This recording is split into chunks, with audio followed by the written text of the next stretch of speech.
açıq şəkildə cəmiyyətin gözü qarşısında günaha yaxın getməyən insanların şərlənməsi, böhtana məruz qalması bilirsiniz nəyə bənzəyir?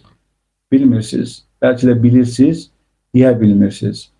Həzrəti Məryəmin böhtana məruz qalmasına bənzəyir. Həzrəti Məryəm necə də pak, müqəddəs, Allah yanında dəyərli xanım idi və əziz Ulul-Əzm peyğəmbərlərdən birinin Həzrəti İsa'nın anası idi, dünyaya gətirmişdi. O necə böhtana məruz qaldı? Quranda da bu barədə deməli məlumatlar genişdir, məlumatlar verilib.